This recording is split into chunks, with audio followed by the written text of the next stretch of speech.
There we go. Awesome. And All Dale. right. Well, thank you so much. Thank you all for joining me today.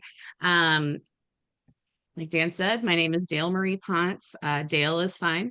My pronouns are she, her, and I'm a regional organizer with Red, Wine, and Blue for the Southwest Ohio region. I have been with Red, Wine, and Blue for a little over a year and a half. I started in August and went right into the repro campaign. So it's been a wild year and a half to say the least. Um, have my contact info. Feel free to take it down, share it, give it to anyone. I'm always open to talking to anybody who will let me. So, and then, like I said, you'll get these slides, so you'll have the contact info for me.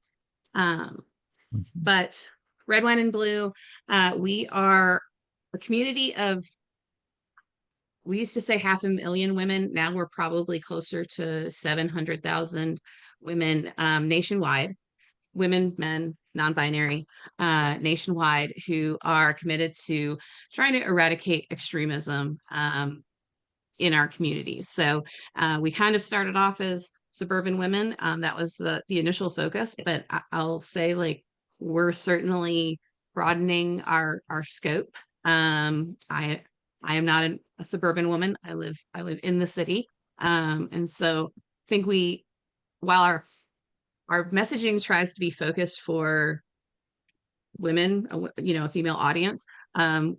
Everyone's welcome at the table. Everyone's welcome at our events. You're welcome in our Facebook group. We need everybody on deck, so we are not turning away any potential allies. But one of the things that, we really are proud of is that it started in Ohio, Red, Wine, and Blue, by Katie Paris. And Katie was a lobbyist in DC. And after the 2016 election, she decided that she could make more of a difference back in her hometown of Shaker Heights, Ohio, outside of Cleveland. And so she found that there were all of these little groups meeting all over the state of women who were like, what is happening to my school board? What is happening to my libraries? And kind of, they were all kind of like, getting together and having some wine and talking about what they could do about it. And she started to realize that there was a real opportunity for us to learn about this voting block that was really not getting a lot of attention. And so by 2018, she had started the organization and had her first, I think, 3 employees. Now we're up to almost 70, 75 employees. So we have members in all 50 states, but we have organizers like me in Ohio, Michigan, Pennsylvania, Virginia, and North Carolina. And we have Trouble Nation groups nationwide. I will talk about Trouble Nation a little bit later, but those are representing all 50 states and DC. So, and Katie's idea was that, women have a uniquely communal nature. Like, we get together and we chat and we, spill the tea kind of thing. So she was like, let's use that to do this work. And with our partner organizations, this is just a sampling. We've got, like I said, we like to work with anybody who will have us. So, but we are real big fans of ACLU Ohio, Innovation Ohio, Honesty for Ohio Education. We're always trying to send people there. Ohioans Against Extremism, which is Rachel Coyle's new organization. So we're super proud of all of our opportunities to work with these folks. But one of the things that we learned is kind of people trusting, looking for sources, information sources that they can trust. And friends and family are far and away the top thing, before polls, before news, before social media. And so what we decided to do was get into relational organizing. And so relational organizing, instead of field organizing where you're canvassing and knocking on doors and phone banking, we tell our women, we want you to talk to the people you know. And that can be harder than knocking on a door. because you have relationships with these people, and we're saying, listen, we want you to talk to your neighbor, we want you to talk to your dental hygienist, we want you to talk to your hairstylist, we want you to talk to your physical therapist, whoever is around. Say, do you know what's on the ballot? Like, do you know what's on the ballot going on this year? Do you know what the people who are running our schools are believing? And so this is what we've been teaching our women, is giving them the opportunity to learn and gain confidence and to have those conversations. And relational organizing works. So these were our numbers for 2022 election. We were able to increase voter turnout among the volunteers' contacts by 8.5%. The interesting thing was that we increased it by 13.5% among our actual volunteers, our actual members. So anytime someone says, oh, well, all my friends vote and they all vote how I vote, so I don't need to talk to them, I say, not everyone is voting. So have those conversations anyway. And we're really proud of the fact that, we're talking to folks who maybe don't get touched by either party. They're apolitical, or they have they haven't had a steady voting record. And so we're saying, talk to everybody. Maybe not talking all to the super fervent MAGA folks, because they're not going to change their minds and we don't need to waste time. But all of the folks who are kind of like, something seems off, I don't know what's going on. I've never cared about politics, but I feel like I need to get involved. That's what we try to be there for. And a lot of those women end up being from Republican or independent backgrounds. And we did it again last year. So we had an increase of 10.5% voter turnout. And so when we talk with Target Smart and they do our data analysis, they run the numbers multiple times because they can't believe that we're increasing voter turnout by 10%. Most political campaigns would pay big money for that. But it's just talking to the impact and the importance and the effectiveness of the relational organizing. So, and so to do this, it's called Rally. We call the program Rally Your Squad, and it is a web platform that provides an opportunity to push specialized actions based on your friends and family's district and their voting record. So if they have not voted in the past, we're going to send certain actions that say, hey, have you checked your voter registration? We're not going to start off by saying, hey, have you researched all of your candidates? People enter their friends and family into the platform. You don't enter any contact information. We don't contact them. You don't contact them through the platform. All we do is say, hey, put in your friends and family. We're going to match them to the public voter file. And that is going to give us the ability to say, hey, this is who's running on your ballot. Here's information that you need to know about them. Here's a common sense candidate that we would recommend. And here's an extremist candidate that we would avoid.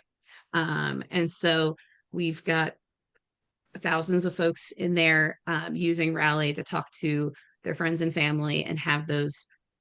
I know I start getting text messages from my friends a week ahead of election day, at least, saying, how should I vote on this? And how should I vote on that? We try to make Rally that place where you can say, oh, I know how you should vote on that because it's in Rally. So feel free to check it out. It's kind of the off season, so we don't have as many activities in there right now, but get out the vote. We use it a whole lot. So, and I know it doesn't feel like 2024 had a lot of wins in Ohio. It was a rough go. But we were very excited that we had 63% of our targeted races, legislative races, meet their goals, whether it was to flip, keep, or move the needle. We had, like I said, thousands of volunteers and contacts in Rally. We hosted 186 events, which it felt like it. We grew our membership and our Facebook groups, and we tend to have the best performing content out of all of the states, which we're really proud of. So uh, we're very, we like to put that in there as well. We also did a really great event for Springfield, where we raised $120,000 for 60,000 for the Immigrant Refugee Center and $60,000 for Springfield schools. We don't do a lot of that, like a lot. If you've been to our events, you know we're not dropping a donation link every 5 minutes. We want you to be there for education and entertainment. But we were really excited to be able to do that and drop those checks off. So, and then during Lame Duck, we decided to do something new, and we did some advocacy actions, which were super popular. So we're going to keep doing those. But we sent almost 7,500 emails to the State House during Lame Duck. So we'll certainly be doing more of that. And we do have a lane. And so, you know, we would love to be everything to everybody, but we do try to have some issues that we focus on. So our top issues: reproductive freedom, public education, the economy, civil rights, anti-racism, and LGBTQ. And then our tier 2 are kind of voting rights, climate change, gun violence prevention, and healthcare. So we also, you know, love other issues, but we try to make sure that we can focus on what we know and do best. So,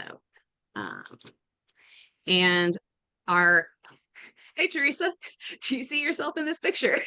I do. I think. Right. So, our plans for 2025. So our theme for this year is when they go low, we go local. And we are going to focus on local races. There are over 8,000 races in Ohio this year. Every school board has people up for election. We have a real chance to make a big difference in school boards and in those county and municipal races. So we are not sleeping on this kind of, you know, off year, so to speak. We're also doing a really great series called The Future is Female.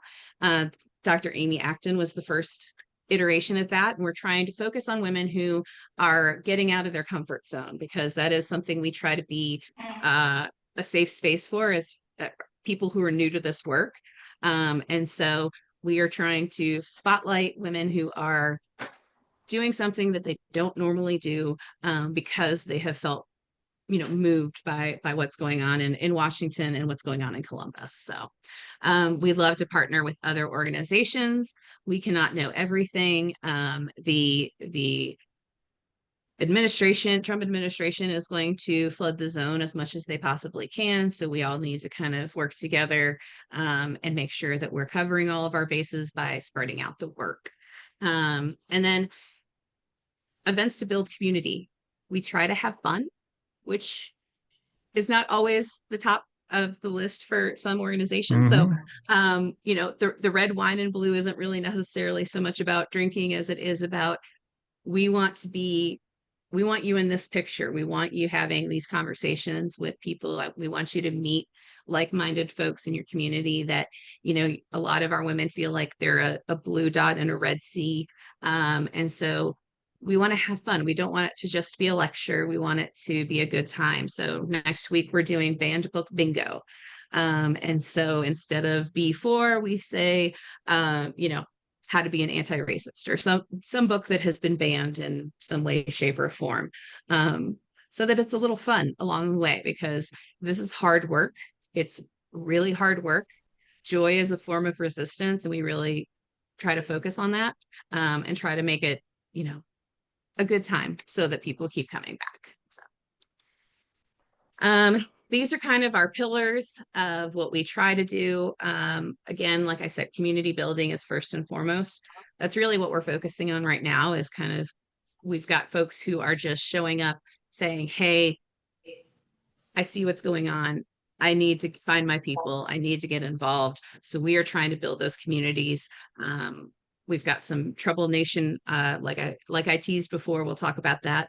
But our Trouble Nation groups are growing over and over. Um, Also, resistance and education. We are standing up to protest against injustices. Um, Advocacy and accountability. Like I said, we've been doing the advocacy actions, and we'll continue to do that.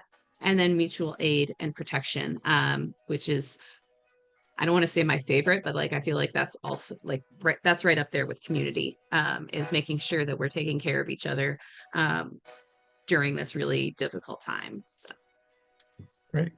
um, we are kind of implementing a rapid response strategy. It's kind of what we have, in the wake of the zone flooding that the administration is doing, trying to react to that overwhelm as a strategy. We're trying to say, here, listen, these are the things we want you to focus on. We want you to spread the responsibility. We want you to lean on the people who have been doing this work, who are familiar with this work, who are following following legislation and know what's going on. And then just a reminder that we are the majority, and it feels like we're not, because the minority is so very loud.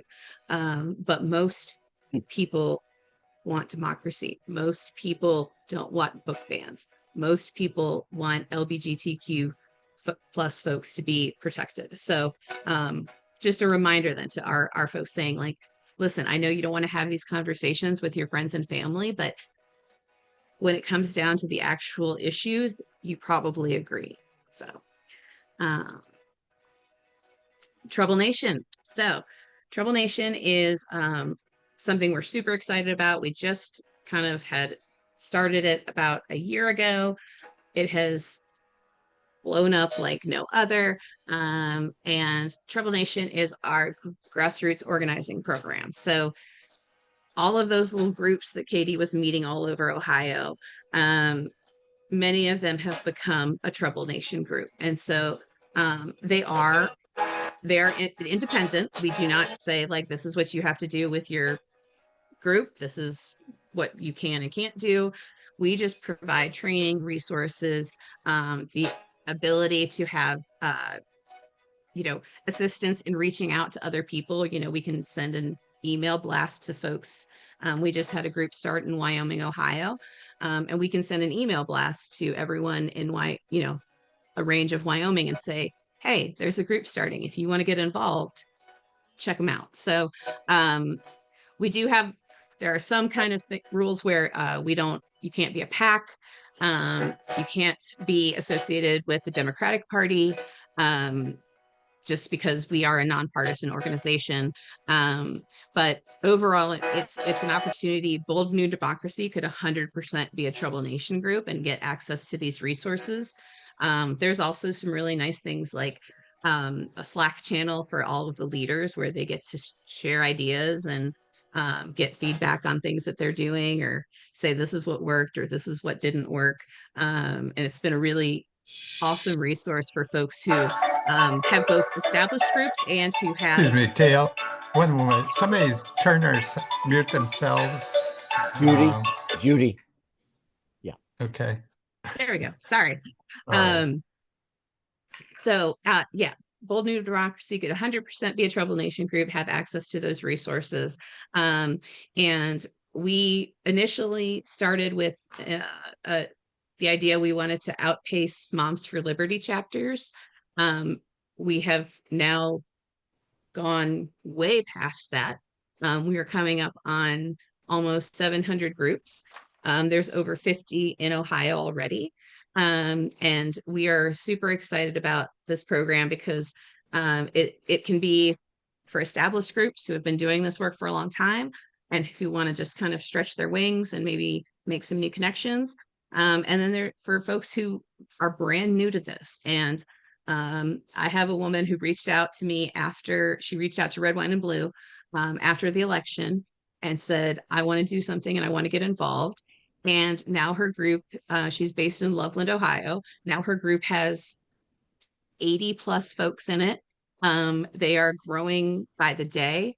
They've got committees of people who kind of follow different parts of legislation. They've got a book club. And so there's something for every group, regardless of whether you've been kind of doing this for a long time or whether you're brand new. So, and so, like I said, we have some new member recruitment. You get a landing page that has, you can do events through. So if you want to be kind of moving away from Facebook, you can use this platform. We've got exclusive content. They do training cohorts. And it's just been a really great program for folks who are saying, like, I want to do something. I don't necessarily want to make this my full-time job. But I want somewhere to put all of this energy. So yes, Trouble Nation, we're big fans. Some of the things that we offer, we have our Facebook group. We have Red, Wine, and Blue Ohio. We just hit 11,000 members, which we're super excited about. Sweep is our national group. It is gigantic. I have no idea how many there are. It kind of overwhelms me. I'm not going to lie. Sweep is kind of a lot. But we have virtual events that are often statewide or are national. Most of them can be found on our YouTube channel. We have in-person events. I am working on a bunch of those right now. Like I said, we've got Banned Book Bingo coming up next week. I've got a craftivism event with friendship bracelets at the Market at B in Wyoming.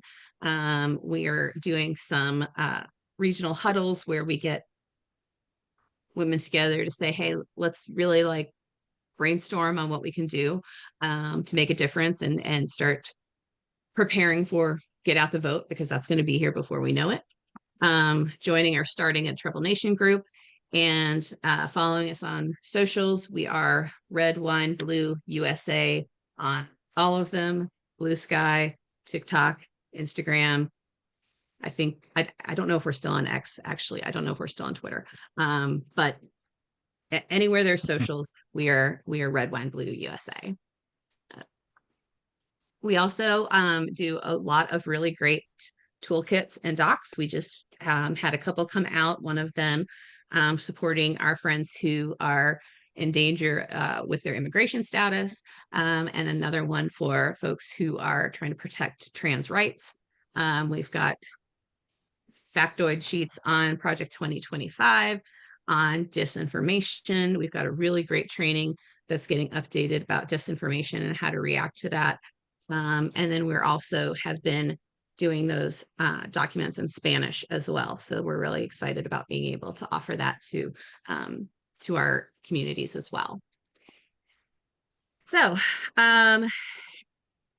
here are some QR codes for the people who love QR codes. We've got our volunteer form if you want to get more involved directly. If you have someone that you are thinking of for the future is female nominations, you can nominate someone in your community. We have our events. Like I said, there's always a bunch. And then we have a weekly Saturday email that goes out with kind of a synopsis about everything that's going on nationally and in Ohio. And a couple of upcoming events that we have in the next week. We have tomorrow, effective messaging to protect transgender rights. And then next Monday, how to stop MAGA from taking away our vote is about the SAVE Act and how we can try to get that taken care of. So, and out of there. So that's going to be a really great event. We actually just connected with a woman who has gone viral for asking her representative, I think they're in Georgia, about the SAVE Act, and just went off on him. And I think she's actually going to be a featured speaker. So we're real excited about that. So like I said, I'll share the slides with you all. I appreciate y'all taking this time for me. I think I stayed on the timing that I wanted to. So like I said, feel free to share my email, share my phone number. I want to talk to people. I have a calendar link where you can schedule time with me, which I forgot to put on here, but I'll put in the email to Dan. But happy to take questions. I know I talk fast, so, but I wanted to make sure that we had plenty of time for that. But happy to happy to see what y'all have to say and answer any questions you have. Okay.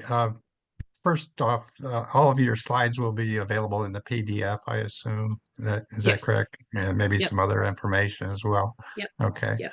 I Yes. I think I'll be talking to you. I was interested in learning more about the troubled nation part of it, especially, but other things as well. I do get your Saturday newsletter already and what have you, so fairly familiar with some of the things, not all of them. I had nothing. Was it rally you said was, Rally. yeah, I did nothing about that. So sounds very Yes, it is. interesting. It's a Yeah, fun little tool. It really is. yeah, It's yeah. interesting. So, and anyone they don't have to be a member of Red, White, and Blue to use that. No, Okay. no, it is just, you have to create an account and you join one of the campaigns. We have a campaign for each of our target states, which are the Ohio, Michigan, Pennsylvania, Virginia, North Carolina, and then we have a national campaign. You can actually join multiple campaigns because since I'm from Michigan, I'm also in the Michigan one because I have friends there still. Um, I have friends who actually just are like, I just want to see if my friends have been voting and Yeah. get really surprised at if their friends have been voting. So um, it's an interesting tool. People like it for different reasons. I will say, I think we've got some other things on deck that we are trying to move away from Facebook if we can, trying to make it easier to access Rally because Rally is a web platform versus an app. It's not an app, so it doesn't like send you notifications. But we've got some extra things. I don't know what I can say and what I can't say, so but I'll be keeping you Okay. posted as we have new things show up. So it looks Okay, like Greg great. has a question. Yeah. Yeah, I was really interested in rally as well. Like what type of it? So I'm a volunteer at the DEM headquarters on Monday, and I have access to Vote Builder. I don't know if you're familiar with that at all, but that's the DEM database or whatever. And it has all the voting history and everything in there. But in Rally, what are you entering? Just the person's name? Or are you entering their name and address? I'm just wondering how you match up their information to the voting record. You match up by you put their name and age range, and then it will show you and it just shows the street name. Doesn't show a street address. It just says like, is this a street name? So when I put in my friend Roberta Stewart, who's 55, and it says Tara Brook Lane, I'm like, okay, that's Roberta. I know she lives on Tara Brook Lane, and so we get matched up. I will say that voter files are imperfect because for a variety of reasons, including the fact that they rely on the Board of Elections to provide timely information. But for the most part, it's really nice because not only does it say like, hey, you're in this district, this is who's on your ballot, but it'll also say, oh, your friend early voted. So you don't have to tell them to vote anymore. Like it will no longer show you an action saying, here's how you should vote because it knows that you voted. It'll say, hey, I saw that you voted. Why don't you post a picture of yourself on social media with the tag? And then we can go say, oh, look at all the people who posted their selfies. So, Okay. so Are it's you really nice to be entering? able to go ahead. Are you entering your friend's email address as well? Because when we use the Vote Builder for like telephone, the phones are so outdated that half the time people don't answer, the phone's disconnected. So how do you send them emails then if they're not putting emails in? So we don't send them anything. We can't even see who your contacts are. We know how many contacts you have, but we don't even see who your contacts are. We put the like the links or the text of like, here's what you can say to your friend, but then you go and you send it to them via email or text or Facebook message or however it is that you usually communicate with them. We don't have any access to any of your contacts or their contact information. We're not going to contact them on your behalf. So, all right. So like if I'm putting Brewster's name in, then you're going to send me his information. I'm going to send the email to him with the links. Okay. Okay, got it. Yep. Great, thank you. Yep. That's perfect. Before we move forward, they've changed all of the menus since I looked last in Zoom here. Can you stop your share? Oh yeah, Yeah. Dale. there we go. All right. Thank you. I can see a little bit more. Forgot Okay, forgot it was on there. that's all right. Any other questions? Brewster. Go Dale, ahead. that was wonderful. I really enjoy your presentation. You're a Oh, thank ball of you. fire. I love it. And so Thank hats you. off. We ought to clone you, of course. So I was really impressed as well with what you guys did with the 120,000 or so you raised for the Haitian Community Center in Springfield. That's what you're talking about, right? Um, Yep. do you have an ongoing relationship with them? And I know that their temporary protective status is being yanked, um, which is scary as hell. So I'm wondering, is there a strategy you guys are pursuing to be supportive of their situation right now? We do we have regional organizers all over the state. And so we have an organizer who's in the Springfield area who maintains contact with them and how they can communicate and how we can support.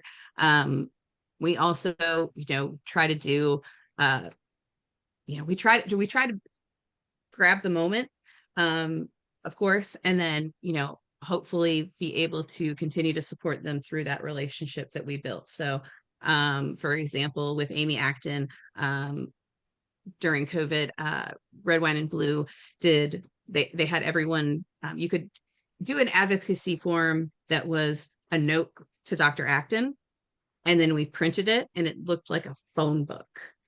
And she still has it.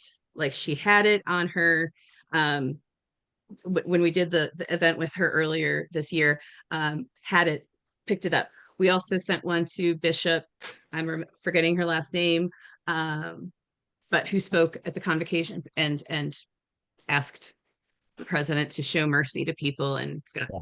told that she should be deported, which is strange for a American born person. But so we also did that. We actually even there was a business owner in Springfield who was defending the many Haitian employees he had, who got death threats. And so we actually went and had thank you notes for him too. So I think that's one of the things I like is that, as much as I want to, I'm going to do my calls every day and I'm going to leave my messages with Houston and Moreno. But I like the fact that we're getting real relationships with the real people and thanking the people who are doing good work.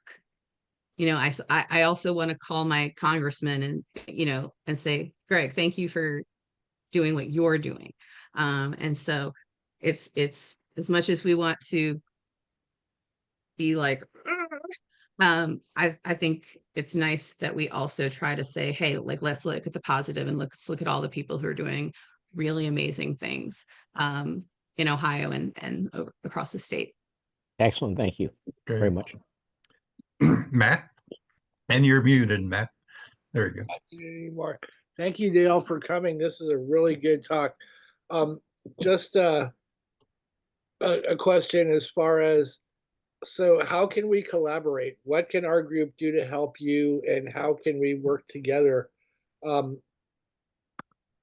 We are very much a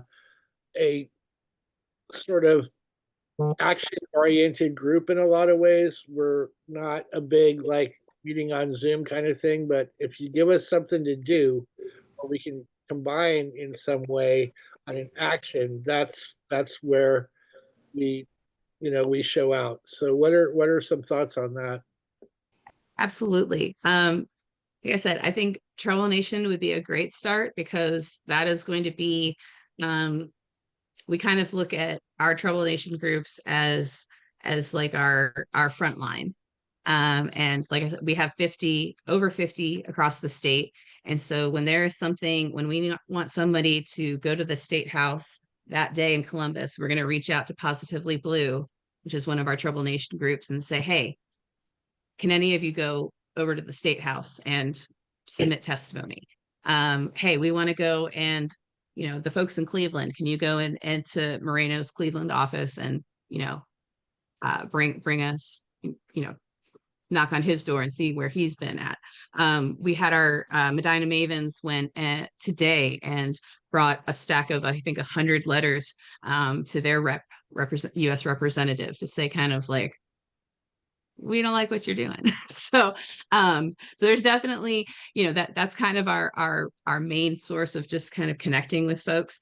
I also I am a contact, like I'm a resource for you. So like, I know that I've got folks who say, hey, I do want to canvas, or I do want a phone bank, or I do want to write postcards. Like I want to send people to, send people to you to do what you're doing. So like I said, I think it takes all of us. We all have different strengths. We're all at a different place in our journey.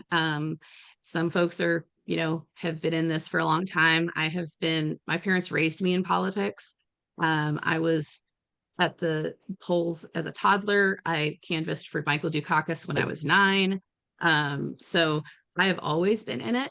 But we want to have the same amount of opportunities for the folks like me as for the people who are like, 2024 is the first time I voted.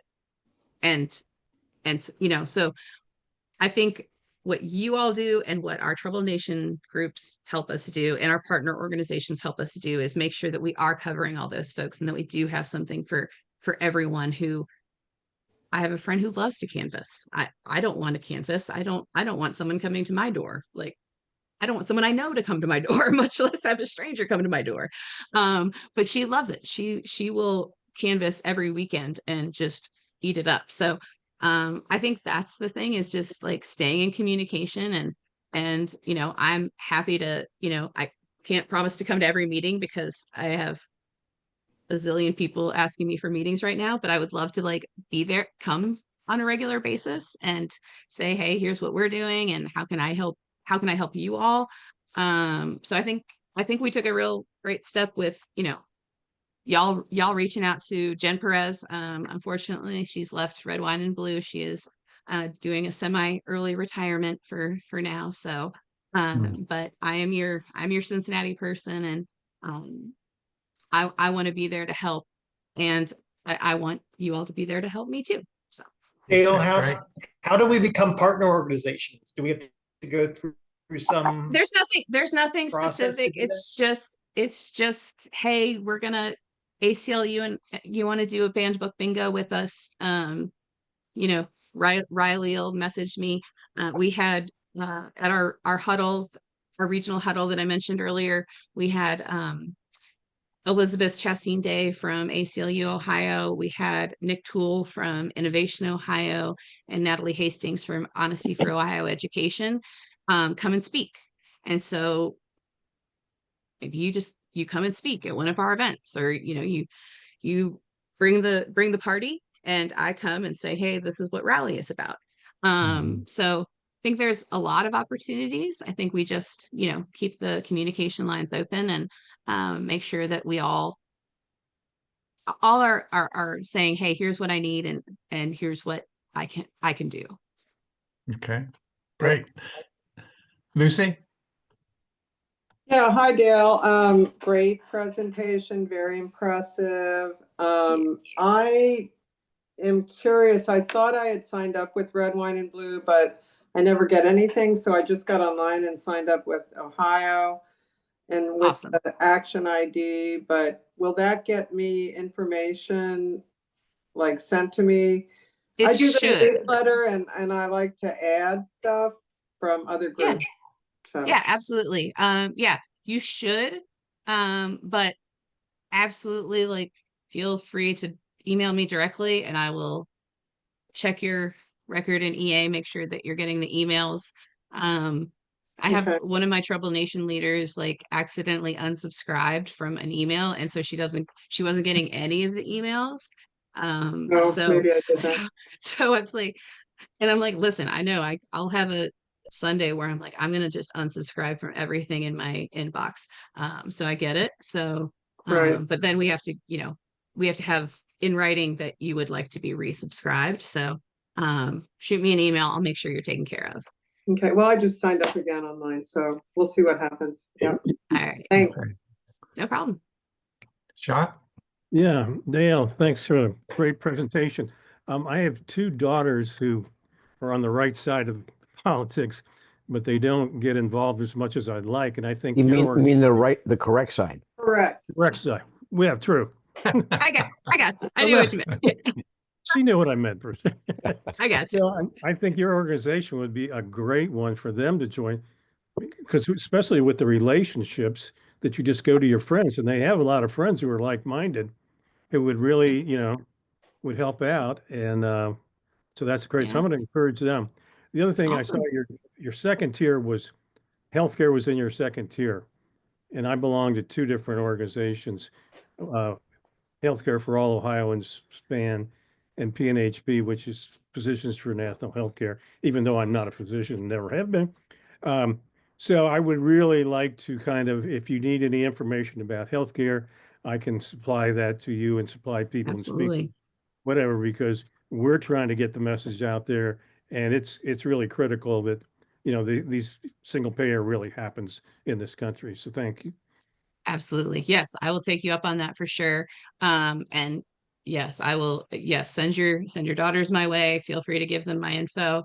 Um, I do think it's a really it is nice for us to be able to kind of have those conversations with these women who want to do something but just don't know what, or want to say something but don't know what to say. So I hopefully they'll reach out to me, and I'd love to talk to them. So Great. Brewster? Dale Marie, are you the same Dale Marie who was the ward chair in Ward 12 in 18 to 20? Okay, so hats off to you. So I'm just curious about to what extent you're currently involved in the local Democratic Party. So We well, need you. my life in politics has been long. I have always been involved in some way, shape, or form. I have definitely kind of moved around, and kind of taken breaks here and there Sure. because Yeah, great. so for example, like No, I'm saying this because I salute you. I oh, admire you for having done that role within the party. So thank you. But go ahead. thank you. Thank you. Yeah. I was telling Dan before everybody got on, I ran for Board of Education when I was 18. I did not win. I was running in Williamsburg, Ohio, which is a town of 2,000 on the Claremont County, Brown County border. 4 of us ran for 3 seats. I was the 18-year-old Democrat. But it was a great experience. And then I worked on a couple of campaigns here and there, but ended up from the time I was 10 until I was 21, I thought I was going to go to law school, go into politics, and be the first female president. That was my plan. I did mock trials. I worked on campaigns. And then after my junior year of college, I decided I did not want to do that after all. And I changed my major to communication and got a master's in communication. And I was a professor for 10 years or so. But was always kind of interested. And so in 2005, I realized I wanted to kind of get involved a little bit. So I actually worked on Mark Mallory's mayoral campaign. He offered me a job on it. I said, no, I will continue to volunteer for you full time, but I get to decide when I show up if I'm a volunteer, and if you pay me, I have to show up when you want me to. So, and I already had 2 jobs. So it's like, I'll just be here. So worked with him, stepped away again to continue teaching, came back around to do the ward chair, which was also a really great experience. Have, dipped my toes in campaigns here and there, done a little bit of like casual advising. I always, my first thing is that I tell candidates is, who are looking to run for the first time, is you have to be prepared to do everything you can do, leave it all on the field, do it all right, and still lose, because you probably will. And, my friend Greg Landsman lost 3 or 4 times on city council before he got elected. And so, there were some candidates who didn't want to hear that and who ended up saying, I don't think this is for me. So so it's always kind of been in my realm. But this is the first time I've actually like been working full time around the clock in politics. We'll see where it goes from here. I'm not going to run for, I don't plan to run for office again though. That was, Could I have a quick follow-up? That was Yeah, very helpful. yeah, Thank you very much. yeah. You have tons of experience. It's wonderful. Sure. I mean, it's not like you're somebody just dropped into this work and decided to do this cool job, right? So I was very interested in your comments about Amy Acton, and I know you're not a PAC, but your organization, I think, is extremely well positioned to motivate and mobilize people who she needs at the grassroots level to create overnight a grassroots campaign.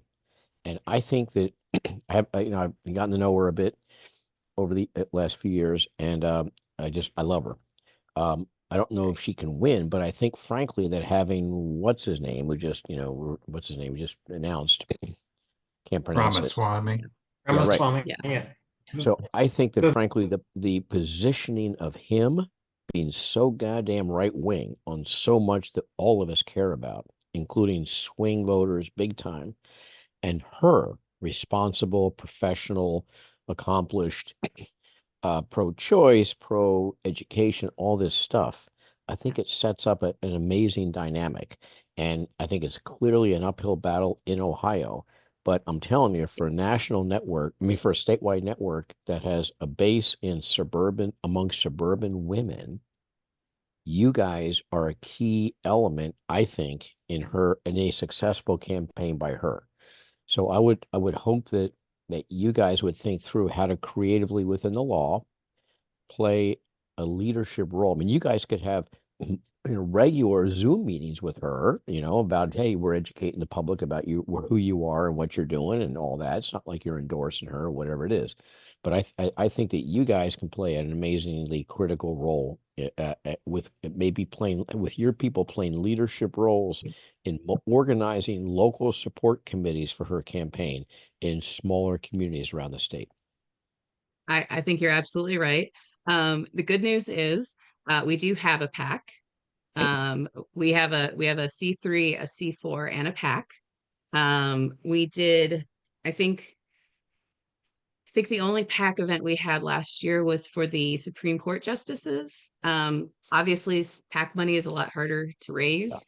And so, it is a matter of kind of what can we do within our C3, what can we do within our C4, and what can we do in our PAC. But I agree. I think, just serving as a vehicle for people to learn about her, meet her, meet other candidates. It's not to say that we wouldn't host other candidates in a similar forum. But I think you're absolutely right. I think she recognizes that too, and she and Katie Harris have an amazing relationship. This is my last thing. So If I could wave a magic wand, and if I were your state director, if I were Amy Acton, what I would love is to have a person from your organization in every single community I can identify stand up and say, I will be the coordinator of her campaign in my small or medium-sized community. It would be a gold manna from heaven for her, and a great way to focus what you all do. I love that. I think that's a great idea. I'll be talking to my state director tomorrow. So yeah, we'll talk about it. I love that. Thank you. Thanks. Greg, you had a question. Yeah, I guess. So when you started speaking, I was going to ask this question. I thought, no, I'll wait. And then with your wealth of background, I thought I'll just go ahead and ask this off the wall question. So I was at a Rachel Coyle presentation on Saturday. So I'm just wondering, you do such great outreach with women. Why do you think that the ratio of men to women in these progressive organizations or these active organizations is like 80% women and only 20% men, or even lower than that with men? I'm just wondering why we aren't reaching white men. That's a really that's a really good question. And it's funny because, you know, especially when I came back to this work in 2022, or 2023, uh, when I was 2005 on Mark Mallory's campaign, every campaign staffer was a man. I was the only female all the time. And now, you know, 2024, Sherrod Brown's campaign manager was a woman. Greg Landsman's campaign manager was a woman. So I think that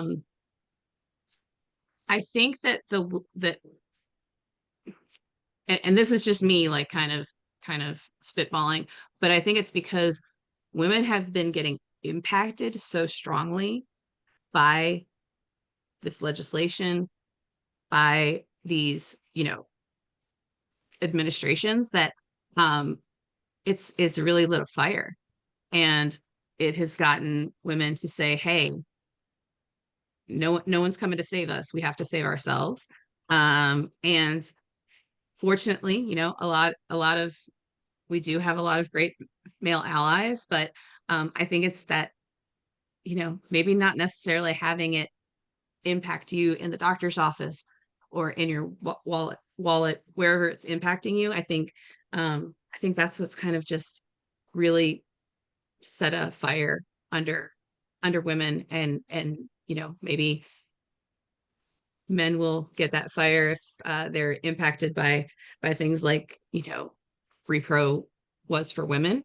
But I think it's that. And I also, like I said, I think that the fact that women are so interconnected and have such good networks, and I mean, I can't tell you how many group chats I'm in, of just realizing that the power that they have, that I don't think that they necessarily realized they had. So I also think it's a little bit of that, of saying like, hey, it matters what I think, and it matters what I say, and my vote matters. And I didn't necessarily realize that before, but I certainly realize it now. Okay, great. I have a question about your region. How would you describe your region in terms of territory, Tail? So we don't currently have a Columbus organizer, so I'm kind of covering like from Cincinnati to Columbus, and then Oh, okay. south and east of that. Once we get a Columbus organizer, they'll kind of cover that. We have an organizer in Cleveland. We have one in Toledo. There's actually another one in northern Cincinnati, kind of northern Cincinnati, Dayton area. We got hired at the same time. They probably normally would only have one of us, but Jen Perez decided that she liked me and Bridget so much that she insisted on hiring both of us. So we're both still here. And so we kind of we have our target states that we're really kind of concentrating on. My target states are Hamilton and Claremont, and then Franklin, Delaware, and Union. But then we're also doing some digital organizing throughout the state. We've got Troubled Nations groups throughout the state. So, but yeah, I'm covering a decent amount of the state right now, which is okay. The reason I asked is our newsletter actually goes out to almost 1,000 people, so, but it still sounds like it's mostly concentrated by far within your area. So I'm sure you'll it'll be me, and if there's something, the good news, the nice thing is if there's an event that I can't make it to, I can send Bridget too. So there's two of us. Okay. All right. Do we have any other questions quickly here tonight? These are great questions. Y'all had some great questions, by the way. As a former teacher, I love questions. So bravo on that. Like, thank you. Well, thank you very much, Dale. I've learned a lot, and I appreciate what you do. It sounds, I feel like, gee, I need to do more. No, we are all doing our best. Listen, there are certainly days where I'm like, you know what? I'm just going to watch HGTV and pretend that there's nothing outside this house. Just me and my dog and cat watching HGTV where everything is fine, no bad things happen. Even if something bad happens, it gets fixed by the end of the Yeah. hour. Because, you know, we all have to set those boundaries and kind of have our work-life balance. I'm super lucky that Red Wine and Blue is committed to work-life balance. They're not saying you Yeah. have to work 70 hours, because I wouldn't do that. Yeah. So I'm really lucky I work for somewhere that is really prioritizing our mental health, because that allows me to do the things that I can do, because I then get to take those breaks. So All right. Well, Dale, you're welcome to stay with us if you want. I'm just going to make a couple announcements and see sure. if anybody else wants to say anything else. But I will end the recording at this point here. And well, I guess I'll just, there we go. There.